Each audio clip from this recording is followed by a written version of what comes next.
Hi everyone, this is Greg from Greg's Whiskey Guide, coming back at almost 100% here, but I did some training yesterday and a few days before, and I had a wonderful guest, Eric from Malt Muse's Whiskey review a few days before, so yeah, I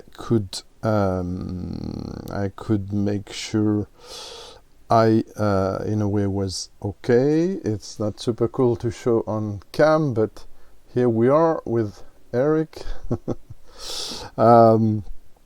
tasting a few things here. Why all this set? I'm not going to do a rundown today, but I'm gonna try to explain a few things. I'm gonna do a rundown about Compass Box later on, so this is not a full Compass Box presentation, even if I had a poster of the 10 years of collaboration between Stranger and Stranger Design Agency and Compass Box to show you a bit of the bottlings a bit from far. I got others on my table. No, today is a whiskey review about this new reference Compass Box Orchid House Blended Malt Scotch Whisky, bottled at 46% ABV. I'm gonna talk to you a bit more about this, and in a second time I'm gonna speak about Fruitiness, because it's the statement John. It's not the official tube, it's the one I made for myself after an Azila empty tube and bottle. So John says fruit forward and spirit driven, the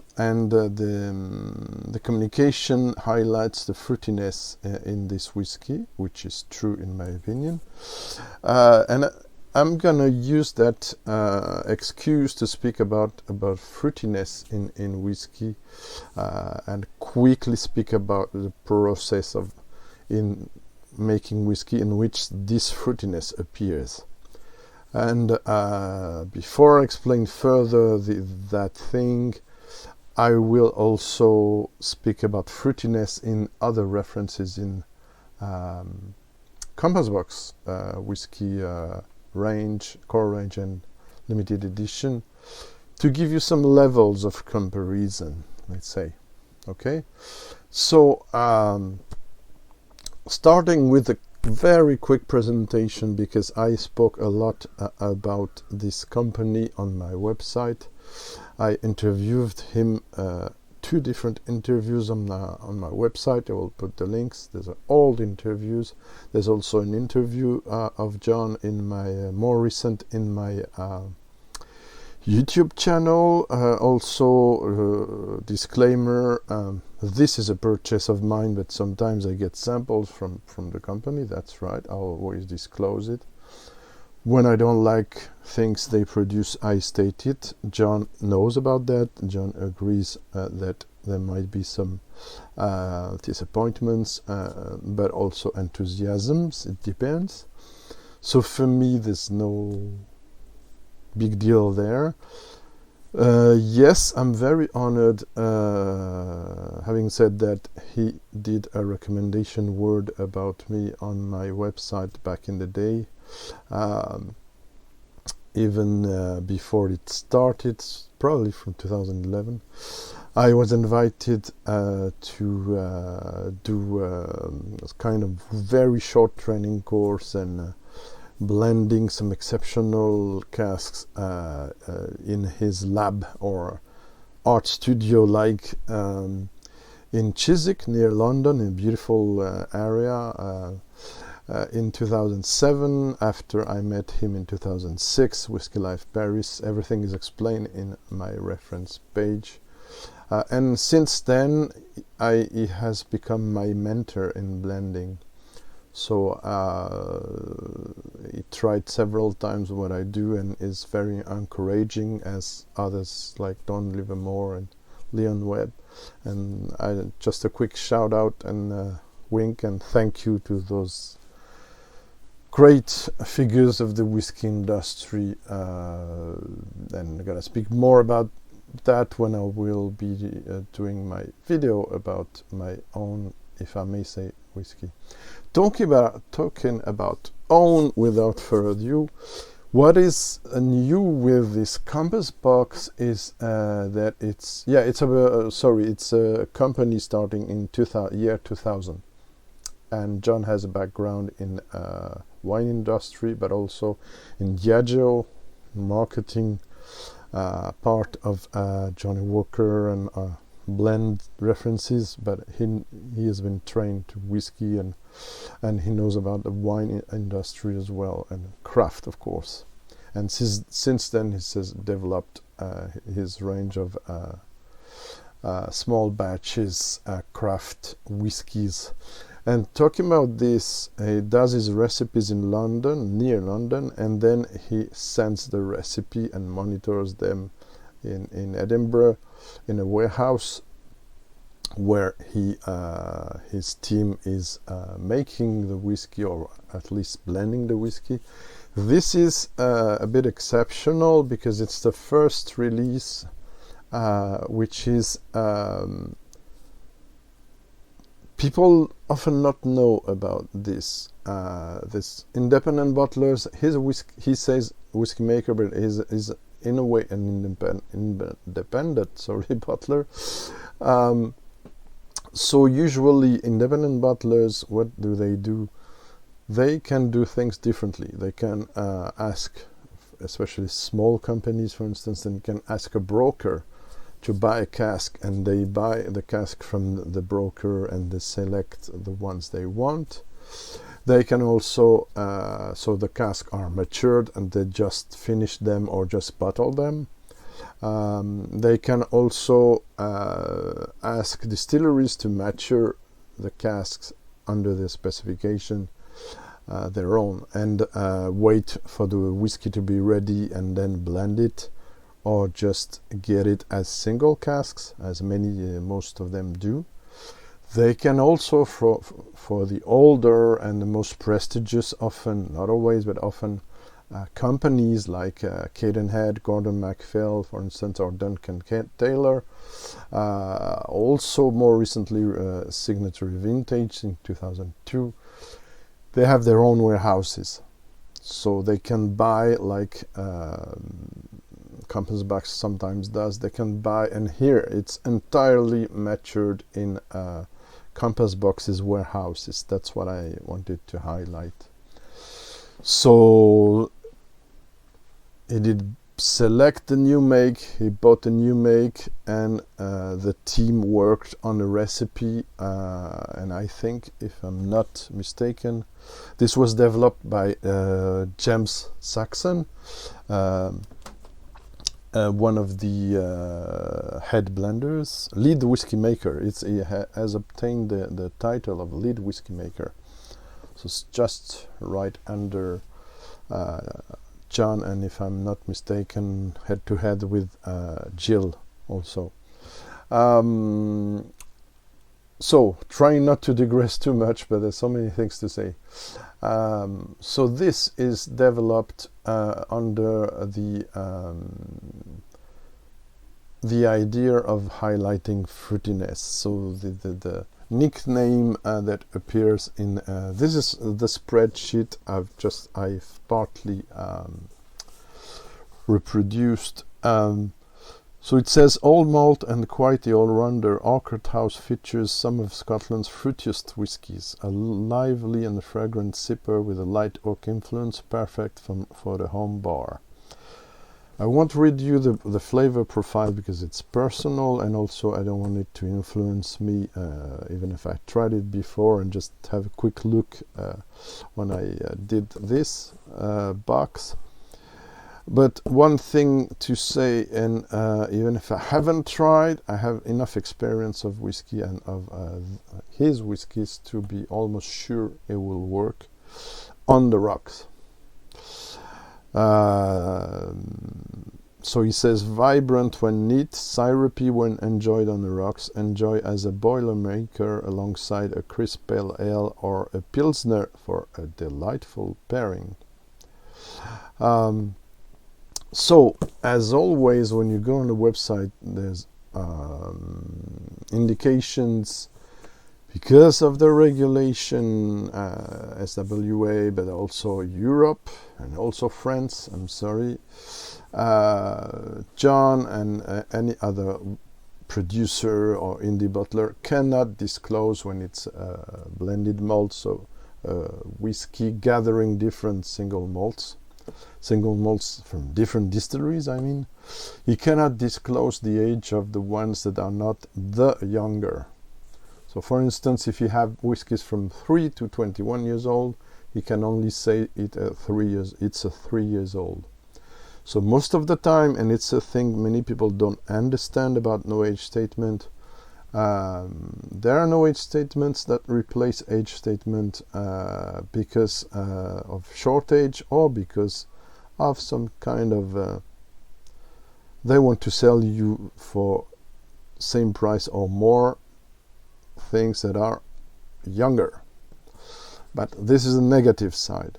The positive side is, for instance, new distilleries that cannot handle to have an 8 or 10 years old in consistency question of providing product year after year after year. While they're young, they cannot wait years and years to sell things while they have to operate.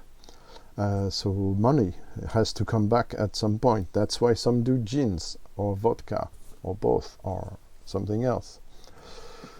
In that case, the non-disclosing is helping the maker, not necessarily the most in this reference, by the way, but in some other more expensive ones, to use different vintages or different ages in order to find the flavor profile the distiller or the independent bottler wants. So here, if you see the spreadsheet of the distillery, and my printer is out of order, I'm sorry. So, and as I don't edit, I can show you the map with the ages and proportions, but I will give you the proportions. Yeah, I forgot to say 46% non-chill filtered natural color, as most often for the ABV, but always for the rest. What else? Yeah, it's a first release of this, one of the early batches, and what is cool is it's disclosed here. You might not be able to see it there, but you can read it on the label. This has been bottled on the 20th of July of year 2021. Even if it has been presented and released only for the beginning of the fall and different shows all over the world. If I'm not mistaken, I'm not completely sure. This is probably disclosed on the website, so I hope I'm not mistaken on the release date. But anyway, it was ready, let's say, for the summer. Probably I saw it on the summer. I have it out now, sorry. Distilleries wise, the website disclosed, and you have to guess the circles of the tree means the age. So it's 6 to 8 years old whiskies from different Scottish distilleries. So Linkwood, like for instance, this is an indie Linkwood from Barry-Bros. Linkwood is the main component with 39% of 8 years old. First fill bourbon barrel. Then after, John's favorite distillery, Clynelish, is there for 29% of the content. Sorry, again, an 8 years old first fill bourbon barrel. Then Benrinnes, sorry, I don't have a Benrinnes, so 20% 8 years old first fill bourbon barrel. So this makes it So I thought 60, yeah, 90%, let's say, something like that.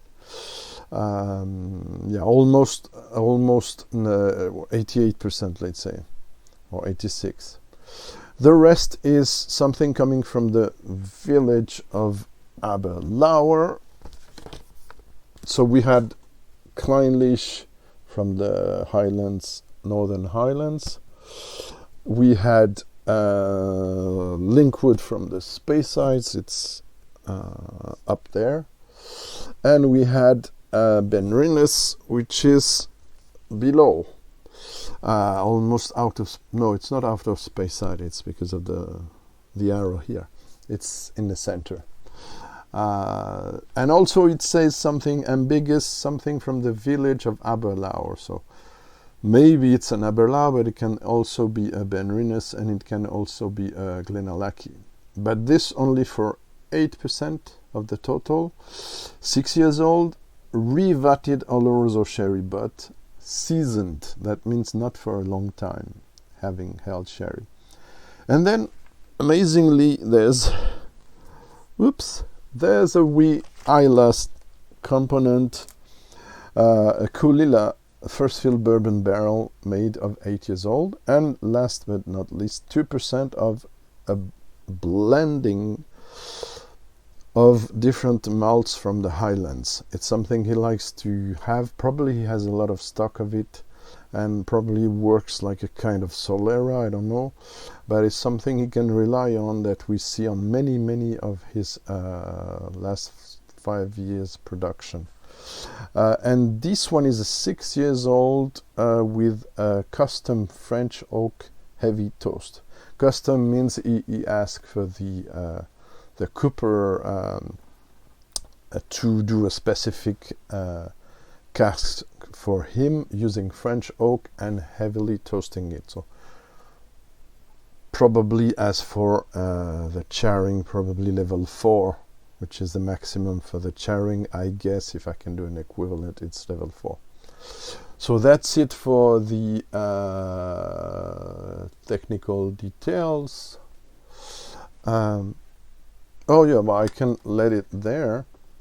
We'll come then to the fruitiness later on. I don't have the disclosure of the number of bottles, but yeah, forgot to say, this is from now on, from this fall, let's say, or when it was released, integrating the core range. Now, some hearsay, and now it's not an information, but it's a hearsay, so take it with a big pinch of salt. Some say it replaces our cross. I'm not sure, I don't have the confirmation. I didn't have time to ask this to John. I might do at some point, because I like this. This is also why I wanted to cover it quite quickly. I saw that 2 other reviewers that did, I mean on YouTube, that did a review of it, and probably way more on the internet. I can do, once again, reviews on my website. It's in a kind of refurbishing position. It's going to be transferred to another host, so it's very complicated, and for probably a lot of months I won't be able to touch it. So that's why I'm going to do everything on my channel, or quick notes on my social media. You have everything on the description on the video, please. I spend a lot of time working on description of videos usually, so please have a look. And also you have contact details. And before I forget, because there's a huge variation between people watching and people liking, please like the video if you find anything interesting in there. Subscribe if you haven't done it yet, and leave a comment. It helps the referencing of the channel and the video. Otherwise it will not appear as suggestion, right? Thank you very much. And cheers. Yeah, so I'm not gonna, okay, let's say I was when the marketing press thing appeared about this, I was almost sure, believe me or not, of the profile it had. I was just surprised by a few elements I'm going to explain to you. I quite 70% or 60% of it I was sure about it, what he was going to do, because I know a bit of what he does, even if it's sometimes I'm surprised. But I entered a bit in his head for this one, I think, and I knew he was going to do something like that. So that's why, without even having a sample or anything, I'm going to jump into this. I found it 49 euros here. You can go up to 52, 55. So probably 40 pounds, I guess, something like that. I don't know in other currencies.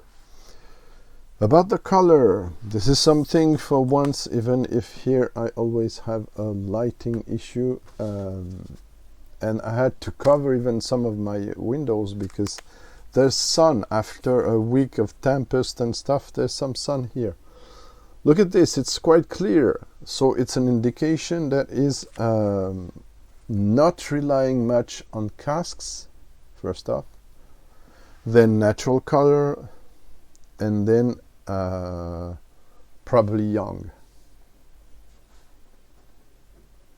Now the legs, something I don't speak enough, the viscosity. If I move this, I swirl it around, there is almost no viscosity, though being non-chill filtered, sorry. If the profile is light, the whiskies are young, you can have quick legs. Beware. This is interesting. I'm even amazed how quick those are. So I don't know if you saw it. Okay. Now let's jump on the nose. It's the third time I'm trying this. I had it once with Eric as a blind, so it was interesting to get his impressions. You will probably see him talking about this and other things from here in his next live show maybe. And if you haven't already, this is a cool guy from the United States. Subscribe to Malt Muser Whiskey Reviews on YouTube. Thanks for him.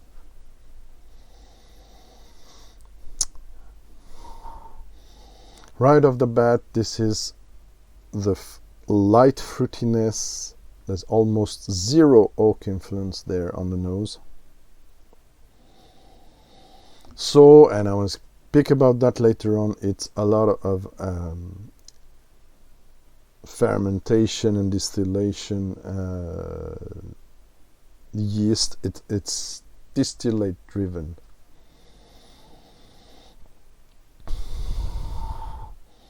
Lots of flowers there. Hard to pin one. I said a jasmine, maybe some lilac, I'm not sure, but it's really soft influences, maybe some iris in French, but a creamy, even on the nose I can sense some creamy vanilla wrapping all the fruits.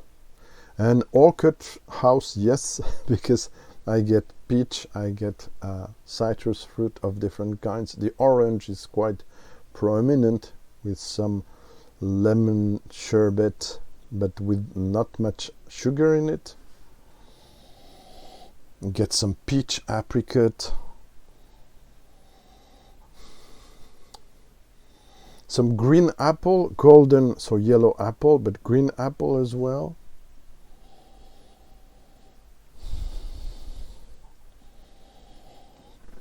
Yeah, white peach, yellow peach.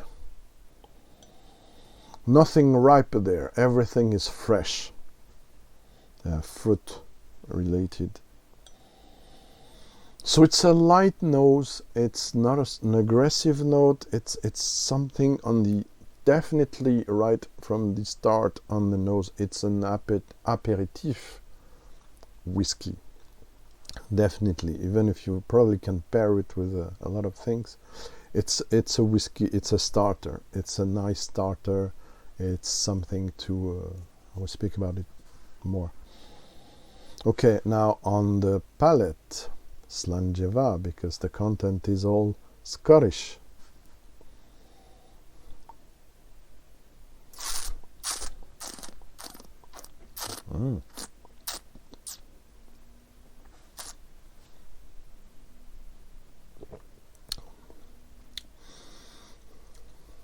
Juicy, acidulous, sweet, and right to the end, a little surge of spice and some light oak showing its structure. And I think that's what Clynelish is there for. Clynelish is structuring. Linkwood is, for me, perfuming with flowers and fruits. And Clynelish also gives its ginger, white pepper, light mustardy spices. So these are the layers. And for a little consistency and some more warmness maybe of the fruit, there are also some other elements, some dried fruits now, some honey. The other whiskies are there, in my opinion, for that. Benrinnes and the combination, and the sherry cask, of course, probably from Aberlour, and the Highland blend, like he says. So quite pleasant. Not super long, especially the finish is a bit shorter than the attack and the mid palate. The balance is perfect. Complexity is quite there. It's not super in your face, of course. It's on the lighter side. So for those, and we'll come to this question later on, who expect a fruit bomb, and for instance on the Irish side, forget it, it's not this. For those who expect a fruit bomb, and I'm jumping a bit already on the second part, but it's not a Benriach 1976. It's 6 to 8 years old. It's not 30 plus years old. And then it's not what is highlighted. So it's something light, beautifully fruity, floral. It's not a fruit bomb in the usual sense that your reviewer use it. But for me, it's a kind of light fruit bomb. Right? I hope things were clear. Let's take another sip and try it with a few drops of water. I won't try it on ice now because I want to say other things. I will probably come back into it in a live show to tell you how it evolves.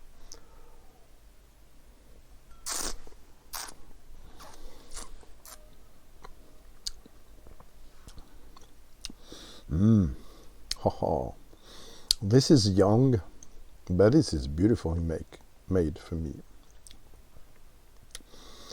Yes, it reminds me of some young Linkwoods. I like the kind of almost creamy but liquid fruit and liquid vanilla on the second ground. You know, just like a bed in which all these flowers and fruit will fall off in, and you just navigate quietly, slowly into this, and yeah, I'm having a good time with this. Really lovely reference and quite fragrant, like a perfume on the nose, and I like that. Without any, because today it's difficult now to speak about some things, but I don't care. I'm not going to change my way of assessing things because there's no prejudices or insults of anything negative or pejorative behind those words. For me, it's feminine. It's classy. It's feminine. It's nice. It's a bit perfumey, but not heady.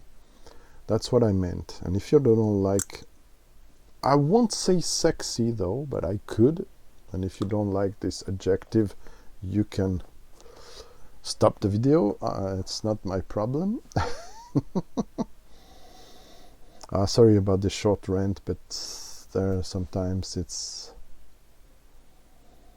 So just added a few drops. I did it already, so I'm not expecting a lot of surprises. Seems to be a stable whiskey. That's what I sense, so that's why I reviewed it before waiting this point. You have to sense things. For some whiskies, what people call a neck pour is really a problem, and you have to wait a lot. For others, it's almost ready after a few sips, and for some, in my experience, I had to wait this level, the last third, to really enjoy it and see it open up. It's not what I want from a whiskey. I want it to be almost ready at this level.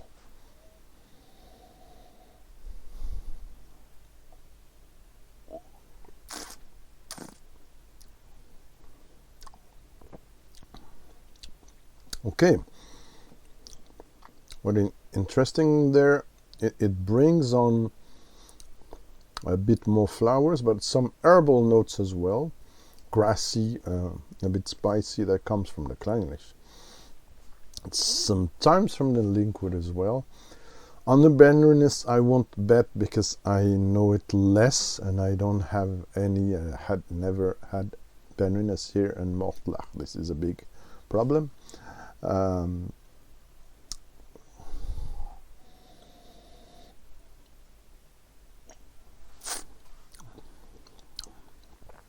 Yeah, there's something I struggle to pin out, to point, to describe, that I like a lot, because this is something crossing floral and fruity notes.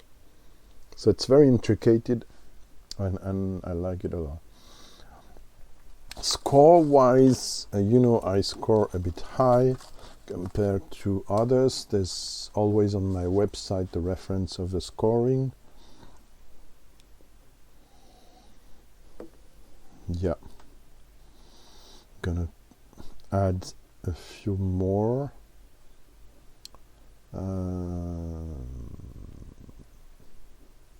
But I want to keep the first rating. Sorry, just want to recalibrate inside it. So slightly weaker finish. I'm gonna lower a quarter point of the balance, but there's still 9.25 out of 10. So yeah, I'm maintaining my 90 because it's pretty well made. Now, if you follow Search from Whiskey Fun, for instance, it will rather be an 86, I think, in his scale, something like that. Serge, tu m'entends? Ralphie, I don't know, probably a bit less, or 88, I don't know. For now, this is a temporary rate, but I think it could last like that. Okay, so now second part, and maybe a quick third part. Fruitiness in compass box. If I was to say a level of fruitiness, and this I haven't prepared this, so I'm gonna go on instinct. I will say maybe 3 out of 5, 3.5 out of 5 on fruitiness, because it's not bold. Otherwise, it would be 5 out of 5. Now, if I go to something that cannot be called whiskey and has been stopped, I'm afraid, it's the beautiful Orangery, which is a whiskey liqueur, because it is, he calls it whiskey infusion, in fact. A Scotch whiskey infusion with fresh orange slices and exotic spices. And I saw him work on this in his lab. So this is not sugared. This is like a natural orange, no artificial flavor, no Cointreau, no Grand Marnier. And he made me try the different. So it's just some orange peels and infused, and a few spices in this. Of course, the level of fruitiness is way higher, over 5 out of 5.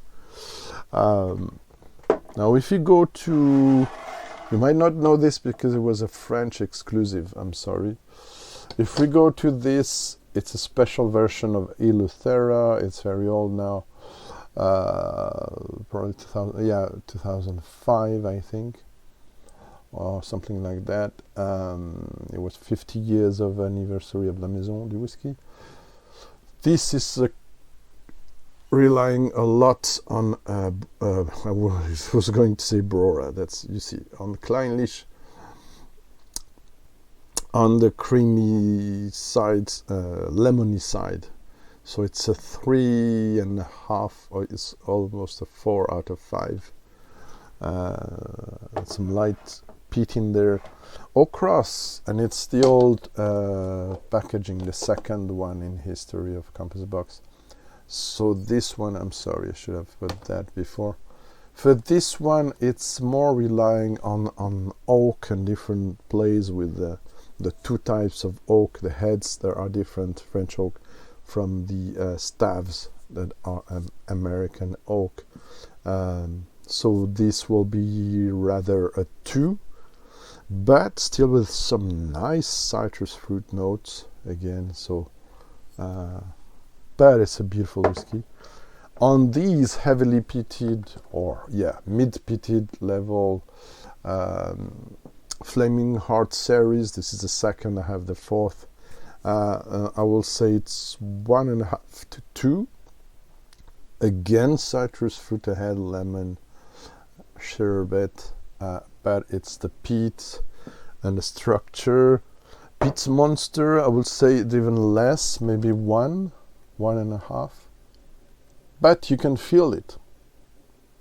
The lemon, citrus side, you can feel it. So, of course, and this is a special version I bought on myself from Whisky Life Paris 2009. This is a spice tree cask strength, but if it was to rely on a spicy regular 46, I will say 2. Not about fresh fruits, but about dried fruits, along with the spices. So it's playing more on dry fruits and arachids and stuff than on fresh fruits. Last but not least, Great King Street Artist Blends. This is the 50 cl available here. The 70 is for retailers, and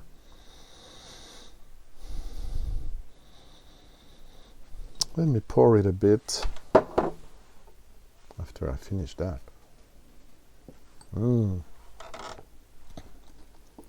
I'm sure this will go great in the orchid house with some fruit pies in the pairing. Yeah, just taking a bit of this because I don't remember well. I may say another very special release for me. You can guess why.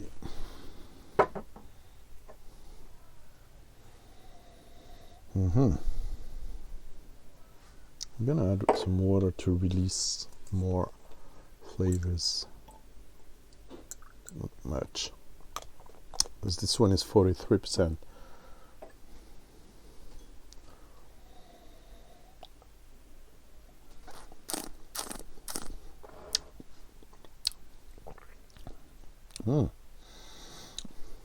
Okay, I will say 1.5 was more oak herbal influence. Super balanced.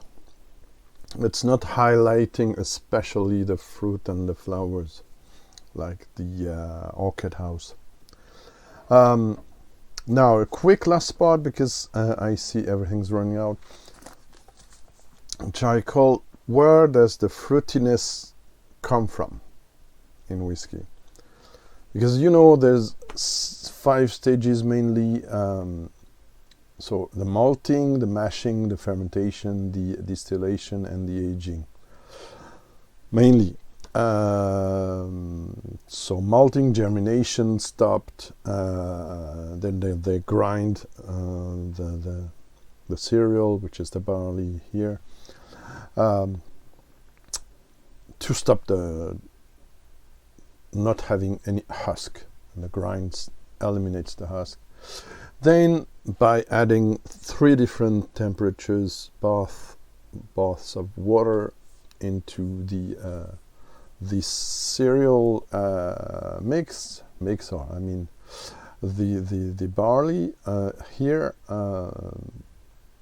they obtain the wort. So yeah, this is in the mash tun, displays in the mash tun. Sometimes there's a problem with the translation with French, so I always have to double check. So the sugars are dissolved into these to get the wort. That's where the esters comes with. It's very complicated. Those. Yeah, forget the chemical names. So they do organic acids, fusel. I cannot read it. So these are enzymes, basically, again, and these acetate aldehyde, like I told last time I talked about esters. So go to check also my video about esters. I didn't want to go into too much into details. I could show you this, but it was already in my video about esters, that all the fruits coming from the different carbolic acid and alcohol, the table of esters and their smells. I might put a link, but the link is in the other video. So basically you have the chemical compounds here, the names, and all the fruits they're giving, and sometimes they're giving the same fruit. What I mean by that is you can play, let's make it simple, sorry. You can play on different things to get fruitiness in your whiskey. You can play on the choice of yeast first, we often forget. And I saw that while working with distillery recently. When you use brewery yeast, it has some more impact, in my opinion, on the taste, the final taste of the malt, whatever. Of course, if you do heavily charring and first fill wine or first fill sherry, you're going to modify the profile. But otherwise, you will get a lot more of esters and sour components if you use a brewery yeast than distillery yeast. 95% probably more of the Scottish distillery use distillery yeast, which is higher yield than brewery yeast and more standardized flavor in theory. Then you have the fermentation, which is a very critical, and for me all as important or more sometimes than the cask type, the maturation. Fermentation in Scottish distilleries, because this topic here is Scottish, is usually from 48 to 70 hours, but it can go up to 120 hours. I talked about that already in the topic about esters, so it won't be long. Scapa used to go up to 160 hours of fermenting, so they're producing lots of more fruitiness, but sometimes can bring also some sourness, and they had to change at some point their fermentation time, probably because of a yield question, and they decreased it to 80 hours, which is still a lot for Scottish distilleries. What I discovered when I did my video live show with Leon from Shelter Point is that you could go up to way more than that, and for instance up to 7 days. So usually 2, 3, 4 days, let's say, for Scottish distilleries And shelter points in Canada doing also single malt can go up to 168 hours. Usually more 98, which is already a lot. What did I saw when I was in Scotland in 2018? I was very much surprised. I went to Dalmore, for instance, and to Balblair. When I went to Dalmore, which the result is often rather sweet, a bit sugared, and I'm not even talking about the fact they add A158 caramel essence. Even before that, the result is very sweet. But the mash, when you smell it at the distillery, is quite sour and very pungent in your face. When you smell it, even in the air, without going closer to the mash tun and the washbacks. On the contrary, I was super surprised when I visited Balblair. When I visited Balblair, and this is a beautiful 2000 vintage I recently found and opened, thanks to Teddy KGB, who managed to find this for me. This is the contrary. So, while sometimes the whiskey comes across, not in this version, but comes across at young age quite some sweet and sour and sometimes a bit acidic, citric, the mash, the wort is coming across very acid, very sour,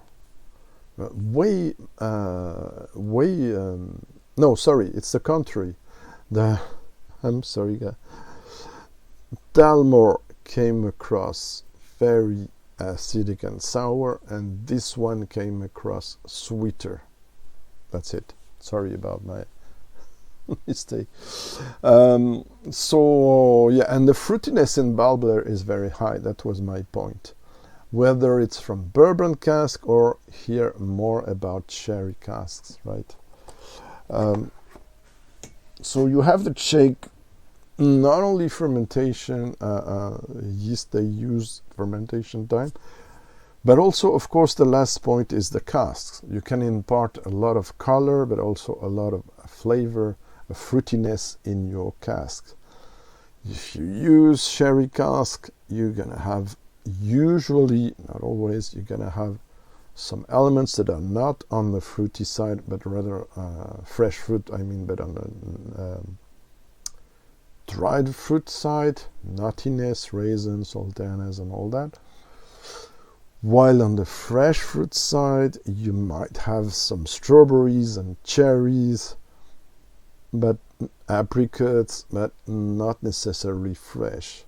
You will get probably more, and I'm talking nowadays because things have changed. Bourbon cask, you're gonna have more chance to get coconut, to get some citrus fruit, but also some thyme, some exotic fruits.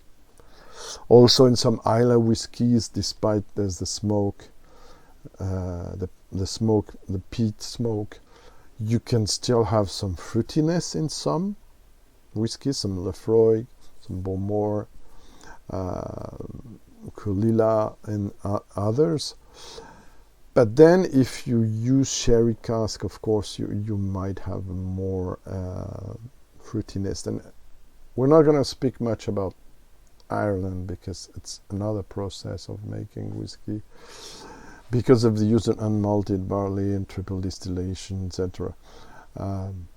So single pot still necessarily give other notes that are, for instance, more paradoxically relative, comparable to cognac, some cognac notes when you got unadulterated cognacs, no additive sugar, oak, etc. added. You can have a profile sometimes, and especially a cask strength that's very close to some single pot stills. but it's another question. So okay, I have to stop it there. Sorry for the hesitations and problems to reading my notes. So that's it. So overall, fruitiness in whiskey can come from yeast, can come from the way it's mashed and fermented, but also can come from the cask. And the interesting thing is when you get to balance things, to have something that's faithful to the distillate, but can add a layer on top of that.